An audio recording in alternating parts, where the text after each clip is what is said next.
Mask man ಆಗಿ ದೂರು ಕೊಡೋದಕ್ಕೆ ಬಂದಿದ್ದಂತಹ ಚಿನ್ನಯ್ಯ ತೋರಿಸಿದಂತಹ ಜಾಗಗಳಲ್ಲಿ ಯಾವಾಗ ಆತ ಹೇಳಿದ ಪ್ರಮಾಣದಲ್ಲಿ ಅಸ್ಥಿಪಂಜರಗಳು ಸಿಗ್ಲಿಲ್ವೋ, ಆತ ಹೇಳಿದಂತಹ ಜಾಗಗಳು ಕೇವಲ ಒಂದು ಕಡೆಯಲ್ಲಿ ಬಿಟ್ಟರೆ ಉಳಿದೆಲ್ಲ ಕಡೆಗಳಲ್ಲೂ ಕೂಡ ಅಸ್ಥಿಪಂಜರ ಸಿಗ್ಲಿಲ್ವೋ, ಆಗ ಈತ ಬಿಟ್ಟಿದ್ದೆಲ್ಲ ಬುರುಡೆ ಅನ್ನುವಂತಹ ಅನುಮಾನ ಬಹಳ ದಟ್ಟವಾಗಿತ್ತು.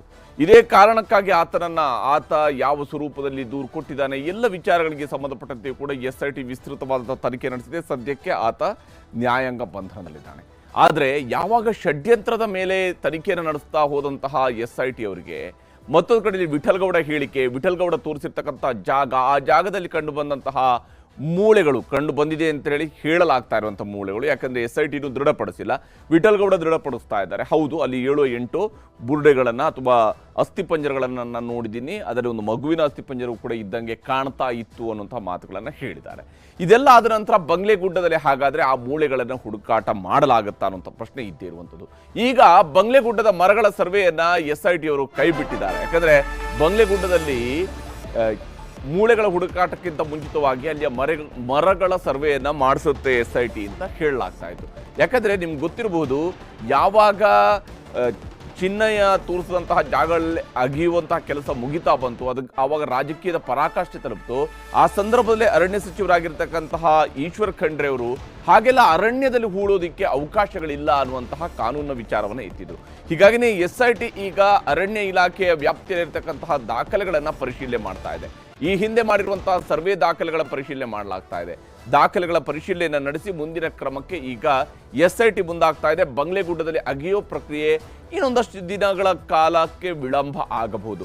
ಮೊದಲ ಹಂತದಲ್ಲಿ ನಿಜಕ್ಕೂ ವಿಠಲ್ಗೌಡ ಹೇಳಿದಂತೆ ರೀತಿಯಲ್ಲಿ ಆ ಕಾಡಿನಲ್ಲಿ ಬೇರೆ ಬೇರೆ ಭಾಗಗಳಲ್ಲಿ ಈ ರೀತಿಯಂಥ ಮೂಳೆಗಳಿದ್ದಾವೆ ಅಂತೇಳಿ ಆದರೆ ಆ ಮೂಳೆಗಳನ್ನು ಮೊದಲಿಗೆ ಹೆಕ್ಕಿ ತೆಗೆಯುವ ಕೆಲಸ ಆಗುತ್ತಾ ಅನ್ನುವಂಥ ಪ್ರಶ್ನೆ ಕೂಡ ಇದೆ. ಈ ಹಿಂದೆಯೂ ಕೂಡ ಒಂದು ಅಸ್ಥಿಪಂಜರ ನೇಣು ಬಿಗಿದ ಸ್ಥಿತಿಯಲ್ಲಿ ಇದ್ದಂತಹ ಒಂದು ಅಸ್ಥಿಪಂಜರವು ಕೂಡ ಸಿಕ್ಕಿತ್ತು. ಈಗ ಮತ್ತಷ್ಟು ಅಸ್ಥಿಪಂಜರಗಳು ಇದ್ದಾವೆ ಅಂತ ಹೇಳಿ ವಿಠಲ್ಗೌಡ ಹೇಳ್ತಾ ಇರೋದು. ಈ ಕಾರಣಕ್ಕಾಗಿಯೇ ಶೋಧ ಕಾರ್ಯಾಚರಣೆ ಮತ್ತೆ ಶುರುವಾಗ್ತಾ ಇದೆ. ಇವತ್ತೇ ಹುಡುಕಾಟ ಆಗತ್ತಿದ್ದಿತ್ತು, ಅದು ಇವತ್ತು ಆಗಿಲ್ಲ. ಆದರೆ ಏನು, ಯಾವಾಗ ಆಗತ್ತೆ, ಏನಂಗಂದ್ರೆ ಈಗ ಆಕ್ಚುಲಿ ಆಗ್ತಾ ಇರೋದು ಏನು, ಬಂಗ್ಲೆಗುಡ್ಡದಲ್ಲಿ ಅಥವಾ ಧರ್ಮಸ್ಥಳದ ಸುತ್ತಮುತ್ತಲು ಏನು ನಡೀತಾ ಇದೆ ಅಂತೇಳಿ. ಯಾಕಂದ್ರೆ ಈಗಾಗಲೇ ಚಿನ್ನಯ್ಯ ಬಿಟ್ಟಿದ್ದೆಲ್ಲ ಬುರುಡೆ, ಆತರ ಸುತ್ತಲಿದ್ದವರೆಲ್ಲ ಬುರುಡೆ ಗ್ಯಾಂಗ್, ಈ ರೀತಿಯಾದಂಥ ಒಂದು ಆಪಾದನೆ, ಷಡ್ಯಂತ್ರದ ಆಪಾದನೆ ಎಲ್ಲವೂ ಇತ್ತು.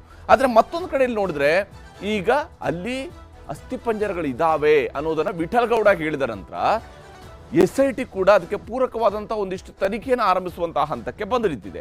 ಬಂಗ್ಲೆಗುಡ್ಡದಲ್ಲಿ ಮರಗಳು ಎಷ್ಟಿವೆ ಅನ್ನೋದ್ರ ಬಗ್ಗೆ ತಿಳ್ಕೊಳ್ಳೋದಕ್ಕೆ SIT ಹೋಗಿತ್ತು.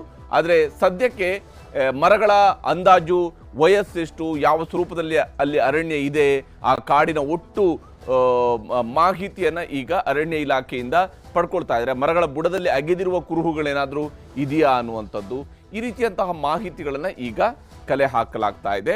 ಮೊದಲ ಹಂತದಲ್ಲಿ ಮರಗಳನ್ನು ಕಡಿದಿರುವ ಸಾಧ್ಯತೆಗಳೇನಾದರೂ ಇದೆಯಾ, ಆ ಪ್ರದೇಶದಲ್ಲಿ ಯಾವ್ದಾದ್ರು ಮರಗಳನ್ನು ಕಡಿದು ಹಾಕಿ ನಂತರ ಏನಾದರೂ ಅಗದಿರುವಂಥದ್ದು, ಈ ರೀತಿಯದ್ದು ಏನಾದರೂ ಇದೆಯಾ ಅನ್ನೋದರ ಬಗ್ಗೆ ಮಾಹಿತಿಯನ್ನು ಬಂಗ್ಲೆಗುಡ್ಡದ ವಿಚಾರಕ್ಕೆ ಸಂಬಂಧಪಟ್ಟಂತೆ ಈಗ ಪಡ್ಕೊಳ್ತಾ ಇದ್ದಾರೆ.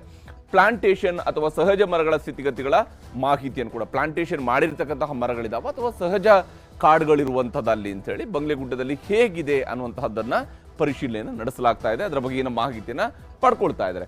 ಆದರೆ ಇಲ್ಲಿ ಬಹಳ ಮುಖ್ಯವಾಗಿರುವಂಥದ್ದು ಬಂಗ್ಲೆಗುಡ್ಡಕ್ಕೆ ಸಂಬಂಧಪಟ್ಟಂತಿರುವಂಥದ್ದು, ದಿನೇ ದಿನೇ ಟ್ವಿಸ್ಟ್ ಪಡೆದುಕೊಳ್ತಾ ಇರುವಂಥದ್ದು ಈ ಬುರುಡೆಯ ಕೇಸ್. ಯಾಕಂದ್ರೆ ಬುರುಡೆ ಪ್ರಕರಣಕ್ಕೆ ಸಂಬಂಧಪಟ್ಟಂತೆ ಇದೆಲ್ಲವೂ ಕೂಡ ಬುರುಡೆ ಅಂದ್ರೆ ಇಲ್ಲಿ ಕೇವಲ ಷಡ್ಯಂತ್ರ ಮಾತ್ರ ಆಯ್ತೇ ಹೊರತು ಬೇರೇನೇನು ಇರಲಿಲ್ಲ ಅನ್ನುವಂಥ ಒಂದು ಆಪಾದನೆ ಇತ್ತು.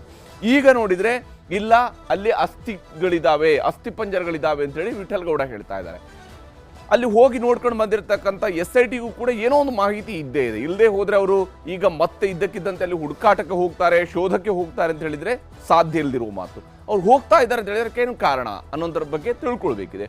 ಬಂಗ್ಲೆಗುಡ್ಡದಲ್ಲಿ ಈಗ ಬುರುಡೆ ಮೂಳೆಗಳು ಇವೆ ಅಂತೇಳಿ ವಿಠಲ್ಗೌಡ ಹೇಳಿರುವಂಥದ್ದು, ವಿಠಲ್ಗೌಡ ಹೇಳಿದಂತಹ ಜಾಗದಲ್ಲಿ ಅಥವಾ ವಿಠಲ್ಗೌಡ ತೋರಿಸಿದಂತಹ ಜಾಗದಲ್ಲಿ ಏನಾದರೂ ಮೂಳೆಗಳು ಅಥವಾ ಬುರುಡೆಗಳು ಸಿಕ್ತಿದಾವ, ಅದನ್ನ ಈಗ ಪರಿಶೀಲನೆ ನಡೆಸಬೇಕಾಗುತ್ತೆ.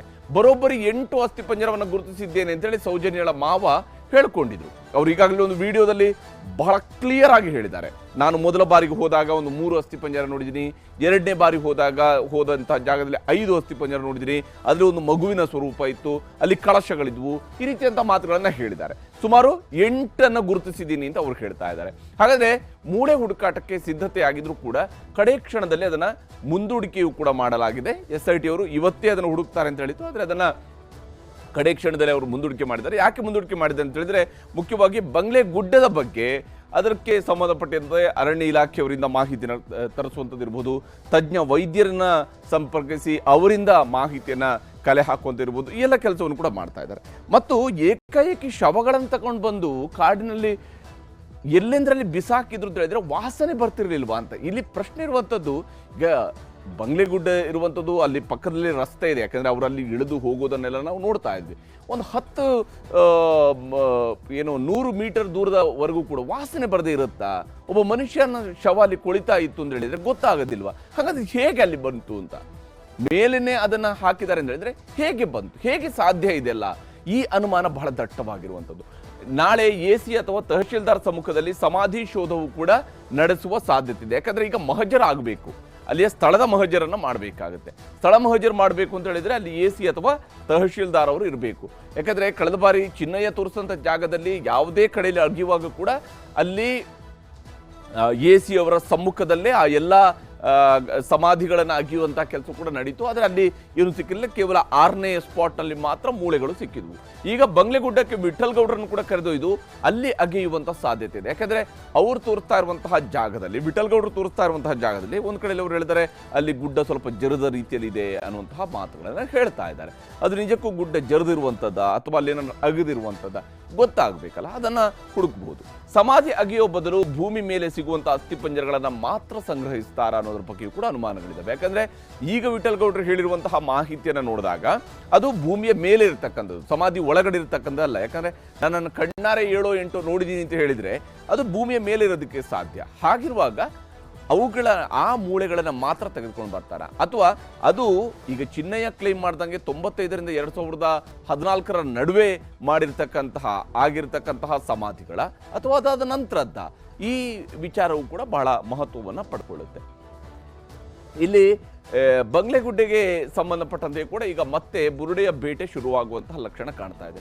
ಬುರುಡೆ ಕೇಸ್ಗೆ ಹೊಸ ದಿಕ್ಕನ್ನ ವಿಠಲ್ ಗೌಡ ಹೇಳಿಕೆ ನೀಡಿದೆ. ಈಗಾಗಲೇ ವಿಠಲ್ ಗೌಡ ನೀಡಿರುವಂತಹ ಹೇಳಿಕೆ ಇದೆಯಲ್ಲ, ಅದು ಇಡೀ ಪ್ರಕರಣಕ್ಕೆ ಹೊಸ ದಿಕ್ಕನ್ನ ತೋರಿಸ್ತಾ ಇದೆ. ಬಂಗ್ಲೆಗುಡ್ಡದಲ್ಲಿ ಸಾಕ್ಷ್ಯನಾಶಕ್ಕೂ ಮುನ್ನ ಆಕ್ಷನ್ಗೆ ಈಗ SIT ಹಿಡಿದಿದೆ. ಯಾಕಂದ್ರೆ ಇದು ಬಹಳ ಸೂಕ್ಷ್ಮವಾಗಿರ್ತಕ್ಕಂತಹ ಪ್ರಕರಣ. ಸಹಜವಾಗಿಯೇ ಒಂದು ಅನುಮಾನಗಳು ಇದ್ದೇ ಇರ್ತವೆ, ಆತಂಕಗಳು ಇದ್ದೇ ಇರ್ತವೆ, ಸಾಕ್ಷ್ಯನಾಶ ಆಗಬಹುದು ಅಂತ ಹೇಳಿ. ಹೀಗಾಗಿನೇ ಅಧಿಕಾರಿಗಳ ಸಭೆಯಲ್ಲಿ ಪ್ರಣವ್ ಮೊಹಾಂತಿ ಅವರು ಕೂಡ ಖಡಕ್ ಆದಂತಹ ಸೂಚನೆಯನ್ನು ಕೊಟ್ಟಿದ್ದಾರೆ.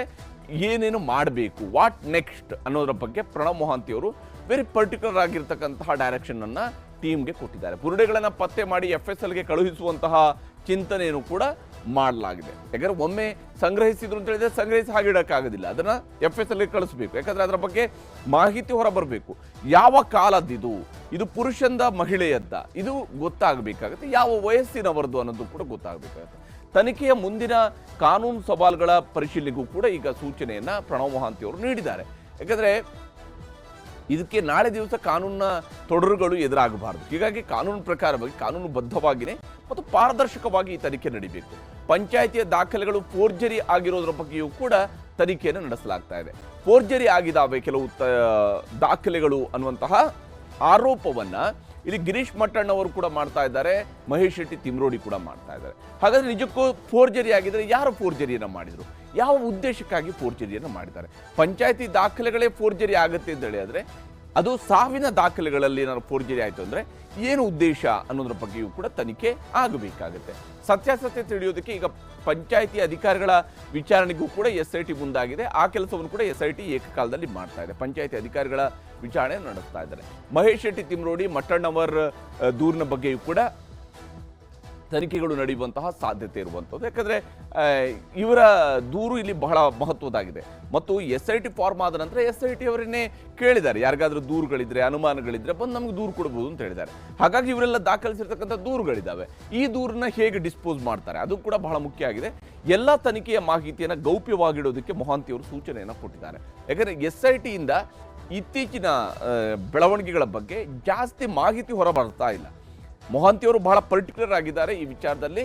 ಯಾವುದೇ ಮಾಹಿತಿ ಸೋರಿಕೆ ಆಗಬಾರ್ದು, ಅದು ಆದಷ್ಟು ಗೌಪ್ಯವಾಗಿಡಬೇಕು. ಯಾವುದೇ ಗೊಂದಲಕ್ಕೆ ಅವಕಾಶ ಮಾಡಿಕೊಡದಂತೆ ತಂಡಕ್ಕೆ ಸೂಚನೆಯನ್ನು ಕೂಡ ಕೊಟ್ಟಿದ್ದಾರೆ. ಅಂದರೆ ಈಗ ವಾಪಸ್ ಸಮಾಧಿ ಶೋಧ ಮಾಡ್ತಾರೆ ಅಂತ ಹೇಳಿದಾಗ, ಈಗ ಮೊನ್ನೆವರೆಗೂ ಸಮಾಧಿ ಶೋಧ ಎಲ್ಲ ಮಾಡಿದ್ರು, ಅಲ್ಲಿ ಮೂಳೆಗಳು ಸಿಗಲಿಲ್ಲ, ಹೀಗಾಗಿ ಇದೊಂದು ಷಡ್ಯಂತ್ರ ಅಂತಾಯಿತು, ಕಡೆಗೆ ಚಿಹ್ನೆಯನ್ನು ಅರೆಸ್ಟ್ ಮಾಡಲಾಯಿತು, ಇವೆಲ್ಲವೂ ಕೂಡ ನಡೆದು ಹೋಗಿದೆ. ಮತ್ತು ಆ ಪ್ರಕ್ರಿಯೆಯನ್ನು ನಡೆಸಿರ್ತಕ್ಕಂಥ ರೀತಿಗೆ SIT ಕೂಡ ಸಾಕಷ್ಟು ಟೀಕೆಗೆ ಗುರಿಯಾಗಿದೆ. SIT ಯಾಕೆ ಹಿಂಗೆ ಮಾಡ್ತು, ಅವರು ಪ್ರೊಫೆಷನಲ್ ಆಗಿ ಮಾಡಿಲ್ಲ, ಈ ರೀತಿಯಾದಂಥ ಟೀಕೆಗಳನ್ನು SIT ಎದುರಿಸಿದೆ. ಇನ್ನು ಮುಂದಕ್ಕೆ ಅದು ಬರಬಾರ್ದು, ಅದನ್ನು ಬರದಂತೆ ನೋಡ್ಕೊಳ್ಬೇಕಾಗಿರುವಂಥದ್ದು SIT ಜವಾಬ್ದಾರಿ. ಆ ಕೆಲಸವನ್ನು ಕೂಡ ಈಗ ಪ್ರಣವ್ ಮೊಹಾಂತಿ ಅವರು ಏಕಕಾಲದಲ್ಲಿ ಮಾಡ್ತಾ ಇದ್ದಾರೆ. ಇನ್ನು ಶೋಧ ಕಾರ್ಯಕ್ಕೆ ತಯಾರಾಗ್ತಾ ಇರುವಂಥದ್ದು ಪಕ್ಕಾ ಬ್ಲೂ ಪ್ರಿಂಟ್ನ ಜೊತೆಗೇನೆ, ಅಂದರೆ ಪಕ್ಕಾ ಬ್ಲೂ ಪ್ರಿಂಟ್ ರೆಡಿ ಮಾಡಿಕೊಂಡು ನಿಜಕ್ಕೂ ಇಲ್ಲಿ ಇದೆ ಇಲ್ಲ ದೃಢಪಡಬೇಕು. ಮತ್ತು ಏನು ಯಾವ UDRಗಳನ್ನು ಪಂಚಾಯತಿಯವರು ಹೇಳ್ತಿದ್ದಾರೋ ಆ ಪ್ರಮಾಣದ UDRಗಳು ಮತ್ತು ಆ UDRನಲ್ಲಿ ಉಲ್ಲೇಖ ಆಗಿರ್ತಕ್ಕಂತಹ ಜಾಗಗಳು ಯಾವುದು, ಎಲ್ಲಿ ಅದನ್ನು ಹೂತು ಹಾಕಲಾಗಿದೆ, ಇವೆಲ್ಲದರ ಬಗ್ಗೆಯೂ ಕೂಡ ಮಾಹಿತಿಯನ್ನು ಇಟ್ಟುಕೊಂಡೇ ಶೋಧವನ್ನು ಮಾಡಲಾಗ್ತಾ ಇದೆ. ಈ ವಿಚಾರದಲ್ಲಿ ಅಶ್ವಥ್ ನಾರಾಯಣ ಅವರು ಪ್ರಿಯಾಂಕ್ ಖರ್ಗೆ ಅವ್ರನ್ನ ಸರ್ಕಾರದಿಂದ ವಜಾ ಮಾಡಬೇಕು ಅಂತ ಹೇಳಿದರೆ ಅದಕ್ಕೆ ತಿರುಗೇಟನ್ನು ಕೊಟ್ಟಿದ್ದಾರೆ ಪ್ರಿಯಾಂಕ್ ಖರ್ಗೆ ಅವರು. ಅವರುಗಳ ಮಾತಿನ ಸಮರವನ್ನು ನೀವು ತೋರಿಸಿದ್ರು. ಗುಡ್ಡೆಯಲ್ಲಿ ಯಾರೋ ಹೇಳಿದ್ರು ಅಂದ್ಬಿಟ್ಟು ಒಬ್ಬ ಮಂತ್ರಿ, ನಮ್ಮ ಬಹಳ ಪ್ರತಿಭಾವಂತ ಮಂತ್ರಿ, ಅಲ್ಲಿ ಅಸ್ಥಿ ಪಂಜರದ ರಾಶಿ ಇವ್ರನ್ನ SIT ಮುಖ್ಯಸ್ಥನ್ ಮಾಡಿಬಿಡ್ಬೇಕಿತ್ತು. ಎಂತೆಂಥ ಕಾಮಿಡಿ ಪೀಸ್ಗಳಿದಾವ್ರಿ. ನಿಮ್ಗೇನಾರ ಪ್ರಜ್ಞೆ ಇದೆಯಾ? ಏನ್ ಸ್ಥಾನದಲ್ಲಿದ್ದೀವಿ? ನಾನು ಮುಖ್ಯಮಂತ್ರಿಯಲ್ಲಿ ಕೇಳ್ಕೊತೀನಿ, ಇಂಥ ಜವಾಬ್ದಾರಿ ಇಲ್ಲದಂಥ ಈ ವ್ಯಕ್ತಿಗಳನ್ನ, ನಿಮ್ಗೇನಾರ ಆತ್ಮಸಾಕ್ಷಿ ಇದ್ರೆ, ನಿಮ್ಗೇನಾರ ಸರ್ಕಾರದ ನೈತಿಕತೆ ಇದ್ರೆ, ಮೌಲ್ಯ ಇದ್ರೆ, ಈ ಕೂಡಲೇ ವಜಾ ಮಾಡಿ. ಬಿಜೆಪಿ ಅವರಿಗೆ ಏನ್ ಬೇಕು? ಸೌಜನ್ಯ ಅವ್ರ ಮನೆಗೆ ಹೋಗಿದ್ರು, ಸೌಜನ್ಯ ಮನೆಯಲ್ಲಿ ಏನಾಯ್ತು? ಯಾರ ಮೇಲೆ ಅಪವಾದನೆ ಬಿತ್ತು? ಏನ್ ಕಾಮನ್ ಸೆನ್ಸ್ ಇದೆಯಾ ಇವರಿಗೆ? ಏನ್ ಇವ್ರ ನೀತಿ ಏನಿದೆ ಹೇಳಿ? ಮಳೆ ಬಂದಿದೆ, ಬೆಳೆ ಹಾನಿ ಆಗಿದೆ, NDRF ನಾನ್ ಸರಿಪಡಿಸ್ರಪ್ಪ ಅಂತ ಹೋಗಿ ಮೋದಿ ಅವ್ರ ಹತ್ರ, ಶಾ ಅವ್ರ ಹತ್ರ ಕೇಳೋದ್ ಬಿಟ್ಟು ಇದು ಹೋಗ್ಬಿಟ್ಟು ಆ ಚಲೋ ಈ ಚಲೋ ಅಷ್ಟೇ. ಏನ್ ಬಿಜೆಪಿ ಅವ್ರು ಆಡ್ತಾ ಇರೋ ಭಾಷೆ? ಹೀಗೆ ಇಲ್ಲಿ ಒಂದು ಕಡೆಯಲ್ಲಿ ವಾಕ್ಸಮರ ನಡೀತಿದೆ, ಮತ್ತೊಂದು ಕಡೆಯಲ್ಲಿ SIT ಅವರ ಶೋಧವೂ ಕೂಡ ನಡೀತಾ ಇದೆ. ನಿಜಕ್ಕೂ ಕೂಡ SIT ಶೋಧದಿಂದ ಏನು ಹೊರಬರುತ್ತೆ, ಯಾವ ಸತ್ಯ ಹೊರಬರುತ್ತೆ ಅನ್ನೋದನ್ನ ನೋಡಬೇಕಾಗುತ್ತೆ. ಯಾಕಂದರೆ ಈಗಾಗಲೇ ಇದು ಷಡ್ಯಂತ್ರದ ಅನುಮಾನ ಒಂದು ಕಡೆಯಲ್ಲಿ ಇದ್ದೇ ಇದೆ, ಇನ್ನೊಂದು ಕಡೆಯಲ್ಲಿ ಸಾಮೂಹಿಕ ಸಮಾಧಿಯ ಅನುಮಾನವೂ ಕೂಡ ಇದ್ದೇ ಇರುವಂಥದ್ದು. ಇದರಲ್ಲಿ ಯಾವುದು ಸತ್ಯ ಅನ್ನುವಂಥದ್ದು ತನಿಖೆಯ ನಂತರ ಹೊರಗಡೆ ಬರಬೇಕು. ಅದರಲ್ಲಿ ಯಾವುದೇ ರೀತಿಯಾದಂಥ ಅನುಮಾನಗಳು ಬೇಕಿಲ್ಲ.